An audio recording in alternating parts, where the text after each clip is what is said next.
This is Biden and Trump battling for Latino votes in Las Vegas.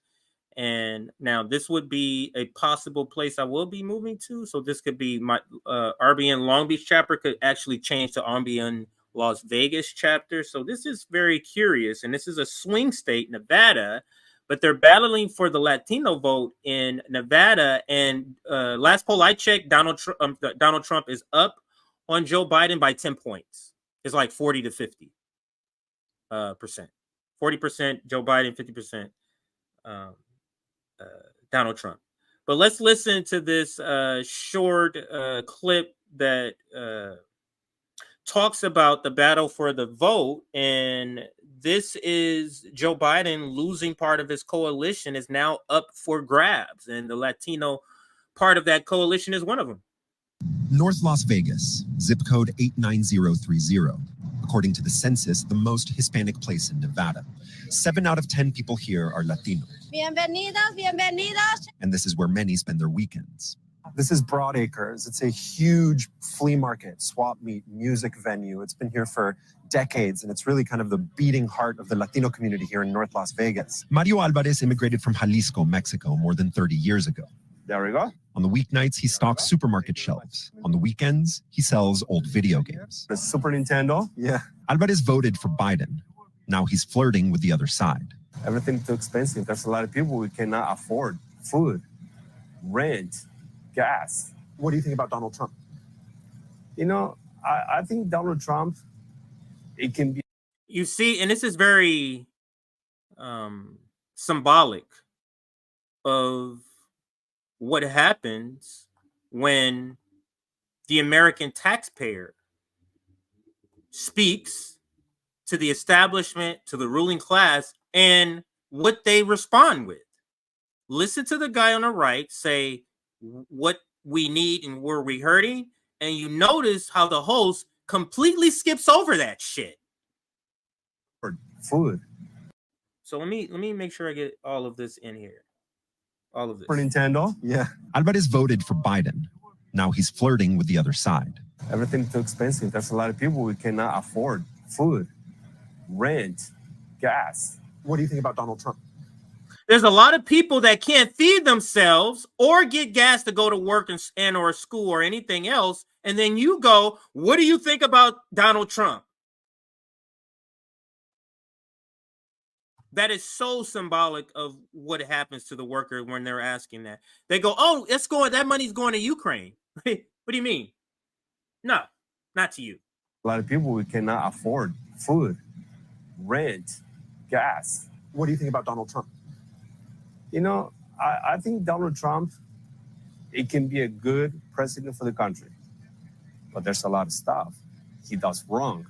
I think he got so much hate for some people that he doesn't like it. He just want to be himself, me and me and me. But as far as to bring the economy with the country, I think he would be great. Do you know who you're going to vote for?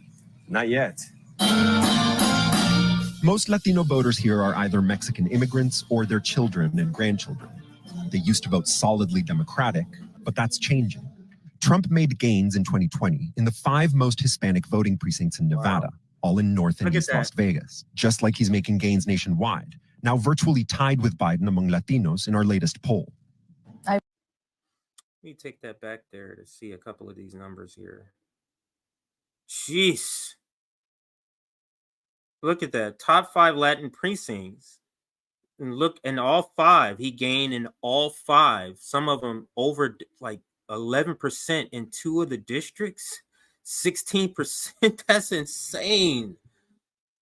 And then the top line number here. Now, you might say, even if, let's say Biden was up 45 to 39, that's still not good. These are numbers like the black vote, the Latin vote, the youth vote. The Democrats need to be up by in the teens, like 15% or more. They need to be up in these categories. So single digits is not going to cut it, even with Biden winning with single digit margins in these categories. Our latest poll. I voted for Obama twice, and Trump was the first Republican president I voted for. Lydia Dominguez, who's from El Paso and moved to Vegas about 5 years ago, is all in for Trump. I asked her why she thinks more and more Latinos are joining her. Because they see what's happening with our economy. They know what the gas prices were, even in 2020. We weren't born yesterday. We recognize that all of the immigrants coming in through our border is not helping. It's causing crime. I grew up around the corner. Erica Castro is a community. So she said the immigrants coming across the border are causing crime. So it sounds like she's falling for the propaganda that is being spewed on Fox News. But the problem, but to add to that, because it's no longer just Fox News, for example, with this new quote unquote immigration bill, CNN and MSNBC has been pushing the same thing. So all three networks has been all three networks have been on the wrong side of the immigration conversation. Let's say it that community organizer who grew up down the street from Broadacres Market. She'll be working this year to get out the vote for Biden, but she worries it might not be an easy lift. I think for the last few decades, the Democratic Party has really said, we're going to deliver on immigration. And that's been a big talking point for the Latino community. But I think for a lot of Latinos, they haven't seen Democrats deliver on immigration. They've actually seen things get a lot worse. Democrats have historically been able to count on the Latino vote here in Nevada. Is that still true? I think they're going to have to really work for it. That means no. I mean, if he's losing the vote, if he's losing North by Las 10 Vegas, points zip overall, code that means he is 89030. not doing what he needs to do with the Latin vote, which is big there because it's a huge working class population there, Latin working class population. We're almost to that article. Now, on the immigration part, listen to this short snippet here because she speaks to what I've been speaking to. It's like, it's so weird to hear the Democratic Party and CNN, MSNBC push this supposed border deal, which is actually a war funding deal, but they call it a border deal with all the things that they're going to be giving to the Republicans on the border topic, how that falling apart was really a gift to the Democrats. Because if that went through, that's just yet another coalition that they have just shitted on. So, and this segment speaks about that. So, in costing Biden the election in this segment, this is one of the things that he dodged a bullet with this so far. Well, I think the border deal collapsing is probably the best case scenario for this president. I was speaking to an immigrant activist organizer in Georgia, and he said that he felt as though their communities are often the punching bag. Like they didn't understand why this legislation was tied with foreign aid and that seldom happens for any other issue. And I also believe if it were to pass, it's not like Republicans would be lining up, as Progressive Chair Pramila Jayapal noted, to pat President Biden on the back to say good job. So you're saying it would be one more thing that progressives would be upset at the president about? Exactly. And so he kind of emerges from this as cleanly as possible for now. And it's always that balance. Do I do something to govern and do something to compromise, or will I anger the base of my party? That's true for this president, and obviously we've seen it historically for Republicans. That is, but we have seen President Biden time and time again show that he wants to get the bipartisan deal. So had this reached his desk, he would have signed it, even if it would have angered progressives. And I think that, the bigger picture here, one thing that you're going to see President Biden hammer time and time again is, I tried to make a deal on immigration and the border. There's other Republicans saying that this deal was needed for me to even have control over the border, that if the president by executive fiat could have just shut down the border, then why didn't former President Trump do it? There's that. There's also the Ukraine issue, which is, again, Republicans have abandoned Ukraine because of Trump. They've abandoned action on the border because of Trump. So that's the bigger picture for the I want to say really quick, these progressive organizers, they are going to... Those are two losing issues.